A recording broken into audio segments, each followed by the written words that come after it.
staying composed, even detached, is the absolute key to keeping your self-respect and, believe it or not, boosting attraction. Okay, let's get right into the takeaways. First, attraction is maximized by distance, not by being constantly available. When you're always there, you become sort of an all-you-can-eat buffet, and that just tanks your value. Giving her space prevents that feeling of being suffocated, and it makes you way more attractive. It's simple psychology. People want what's scarce. Second, when she asks for space, there are really only two reasons why, and knowing this cuts through all the emotional noise. Either she's truly detaching, mentally checked out, maybe even interested in someone else, or she's testing you. She's testing the relationship and your emotional strength. That's it. It's one of those two things.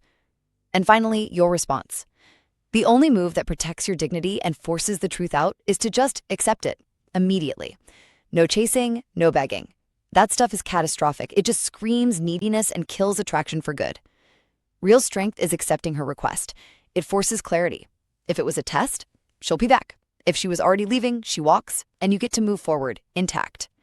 The man you choose to be in this moment becomes the man you carry forward. Because while space reveals the truth, your response reveals you.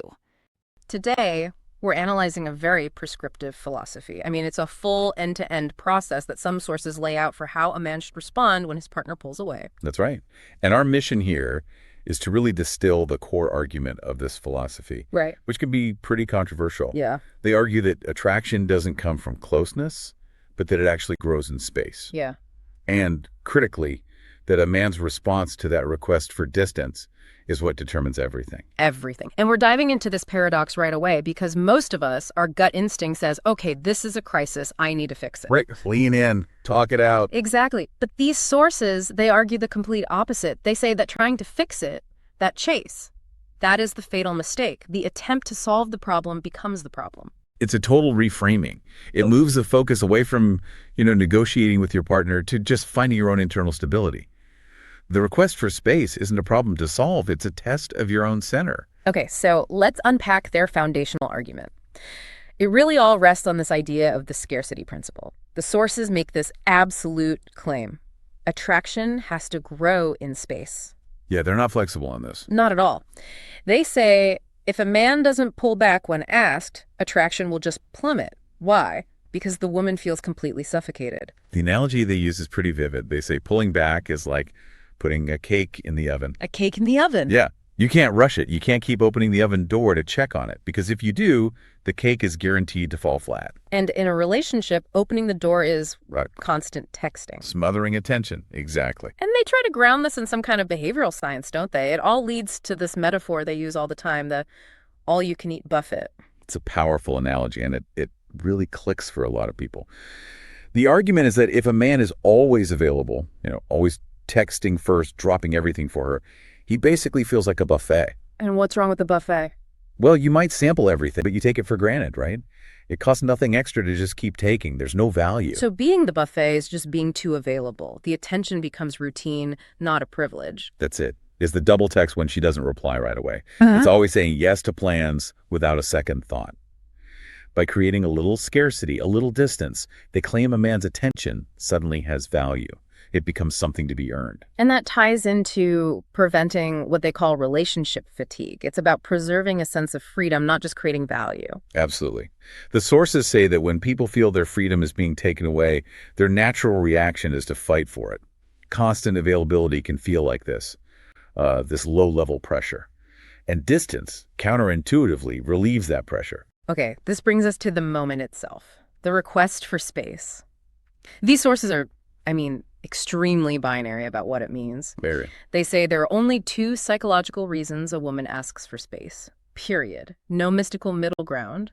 Why are they so absolute about that? Because, they argue, it cuts through the emotional noise. If a man believes there are only two options, it reduces his panic and allows him to act decisively instead of getting lost in what-ifs. Okay, so let's talk about the first option, what they call the path of detachment. The exit strategy. Right. So in this scenario, they say the woman has already mentally checked out. Space is just the polite, socially acceptable way to begin the breakup. And they get really specific here. They often claim it's because she's already interested in or sleeping with someone else. Yes. And this is where they introduce the concept of hypergamy. We should probably define that because it's a very loaded term. What do they mean by hypergamy in these texts? In this specific context, they're using it to describe a supposed drive for a woman to seek a partner of equal or, ideally, greater status socially, financially, or in terms of emotional strength.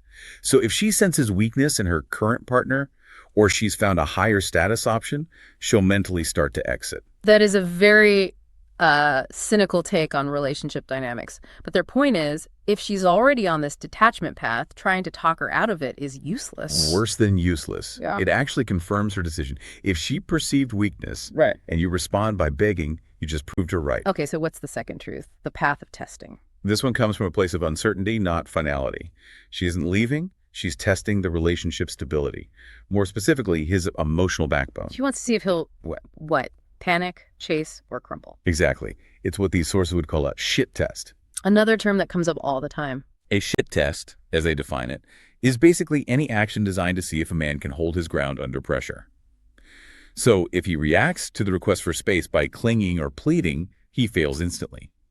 But if he accepts it calmly, with strength. He passes. He shows the stability she was looking for. Right. The test is to see if he's anchored in himself or if he's anchored in her. So no matter which of the two paths she's on, testing or leaving, their prescribed reaction for the man is identical, which leads us to the big mistake. The fatal error. The sources are built around overriding a man's most common instinct, which is to try and fix the problem. By talking, negotiating, trying to save the connection. All of it. And they're clear. That instinct comes from fear, not from strength. But, isn't fear a pretty natural response when you might be getting dumped? Of course it is. But they argue that strength requires a response that's rooted in your own self-worth, not in getting validation from someone else. The second a man starts begging or pleading, he puts himself in what they call a subordinate frame. A subordinate frame, what's that contrasted with? The dominant frame. So a subordinate frame means you're prioritizing her feelings and the relationship's survival above your own dignity. You're basically saying, my happiness depends entirely on you. Which they claim is the least attractive thing you can do. Fundamentally unattractive. And the consequences they describe are severe. Chasing doesn't just annoy her, it erodes respect and attraction almost instantly. They are so rigid on this. They say, and I'm quoting here, once a woman sees a man beg, attraction collapses permanently. Permanently. There's no coming back. Yeah. They claim the memory of him groveling creates this unrecoverable shame.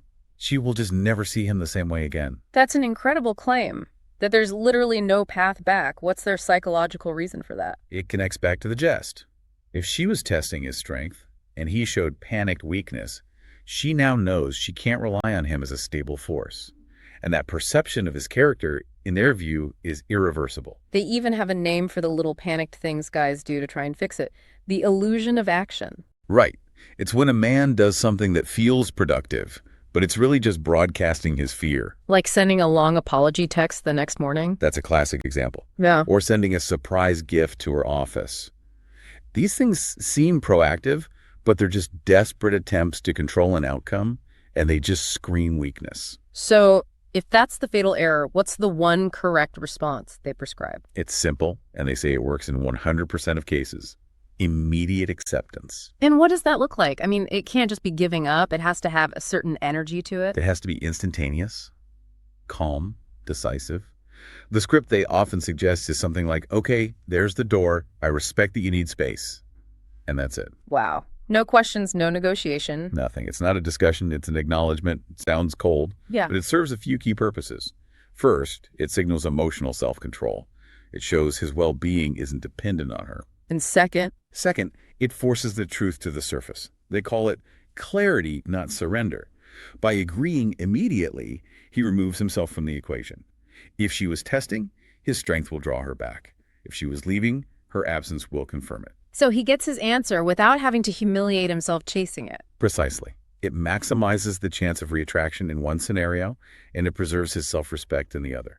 It's the only move that protects him either way.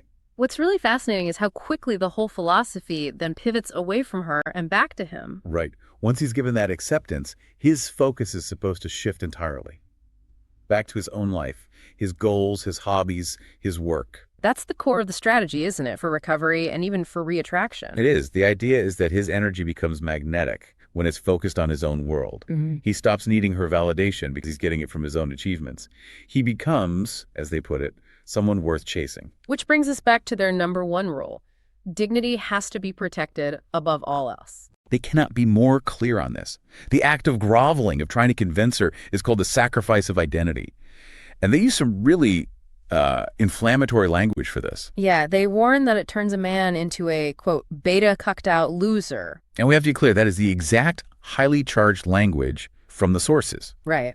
And what they mean by that term is a man who has completely abandoned his own self-respect for external validation. And they say that leads to unrecoverable shame. The message is simple. You might regret losing a relationship, but you will always regret losing yourself for one. So after he gives her space, the silence is what tells the story. They call it the most honest voice.